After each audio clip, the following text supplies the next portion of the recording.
So sabi ni kuya, so magkano? Kakatuwa ka kuya, ang dami mong gustong malaman. O sana nga meron 'di ba, merong magbigay.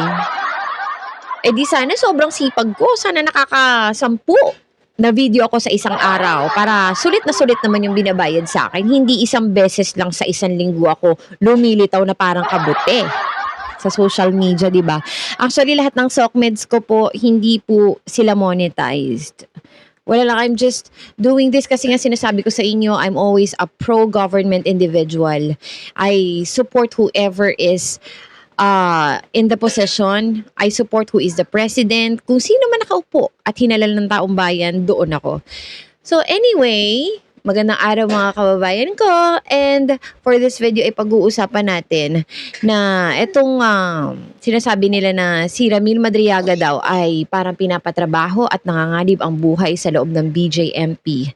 Now, sa mga hindi nakakakilala kay Ramil Madriaga, ito po ang sinasabing bagman daw ni VP Sara Duterte at siya ang nakakaalam kung saan napunta ang 125 confidential funds, 125 million confidential funds na nalustay sa loob ng 11 days. So siya daw talaga ang makakabuo ng mga missing pieces, yung mga impormasyon na matagal na nating gustong malaman at hinahanap kay Sara Duterte na she refuses to answer. Si Ramil Madriaga lang ang makakasagot nito. At yun nga daw, pinagpaalam daw kung pwede daw mag-appear ito sa impeachment trial, itong si Ramil Madriaga. At hindi ko lang, wala na akong balita, no, pero sana talaga ay magkaroon siya ng appearance. So sabi, kinumpirma daw nga ng NBI itong tangkang pananakit kay Ramil Madriaga sa detention facility. So ang ginawa daw ng NBI is nagpadala daw sila ng team to investigate. Tapos dun nga daw nakita na meron talagang attempt to harm Ramil Madriaga. Sabi dito ay pinush pa daw siya sa corner, no? At ang nakakapagtaka daw dito kasi, yung gumawa daw sa kanya na yon na inmate ay kakalipat lang. Galing daw itong inmate na ito sa Pasay City Jail.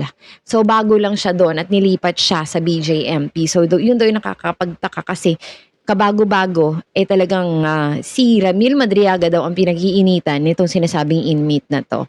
Now, the question remains, no, na kung sakali na mag-a-appear itong si Ramil Madriaga sa impeachment trial, ay karapat-dapat ba natin siyang pagkatiwalaan? So may nabasa akong isang article, this is from Attorney Ibanez. Kasi sa totoo lang for months, people asked for clarity. No, for months, talaga, for the longest time, si Inday always refuses to answer or to explain. Ang sagot niya palagi is, ang confidential funds ay hindi pwedeng sagutin kung saan napunta. Kasi nga, from the term itself, confidential.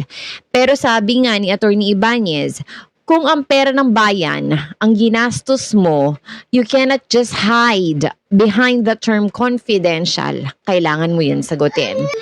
Noong mga times daw na si Sara Duterte daw ay ayaw sagutin itong mga kanyang mga tinatago or tinatago nga ba, 'di ba? Bigla na lang daw nag-appear itong si Ramil Madriaga at ang statements niya saktong-sakto, swak na swak sa misteryong bumabalot dito sa anomalya di umano ni Sara Duterte. So his story explains kung paano nawala ang 125 million pesos in just 11 days. Lahat ng sinabi niyong storya, nasagot lahat ng katanungan kung ano nga ba ang ginawa ni Sara Duterte.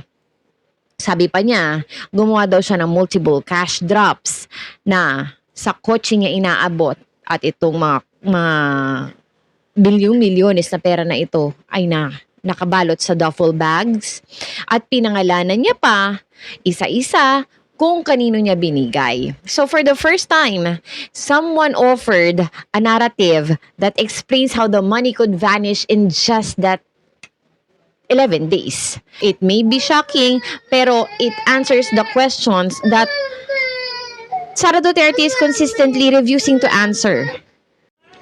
So dito na pumapasok yung kung bakit pinagkakatiwalaan si Ramil Madriaga. It's because he has no motive.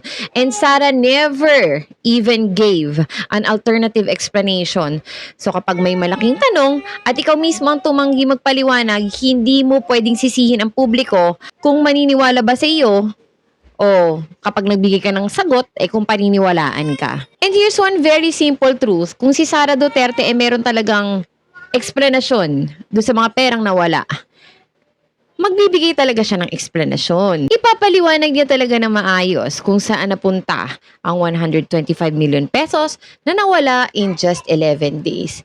Kasi as long as she refuses to make plausible explanation, people will continue to believe kung ano yung nakahain na istorya sa lamesa. However, ayoko din masyadong i-romanticize itong paglalantad ni Mr. Ramil Madriaga. No? Ayoko siyang gawing masyadong hero kasi alam naman natin lahat na he's also a criminal. Meron nga siya, di ba, na Ramil Madriaga kidnap for ransom group. Very given. Kung sino ang gumawa ng kidnap for ransom group, no? Very given. At itong kidnap for ransom group daw nila ay ginagawa daw nila sa kanilang mga biktima o mga nakikidnap ay tinotorture muna tapos binivideohan daw. So pag na-videohan na yung mga biktima o yung mga kinidnap na ito, ipinapadala sa kanilang mga kamag-anak, sa mga magulang at sa pamilya at para mapilitan na magbigay ng pera sa kanila. So ganun yung gawain nila. So good for him na rin na nandun siya sa loob ng kulungan, no?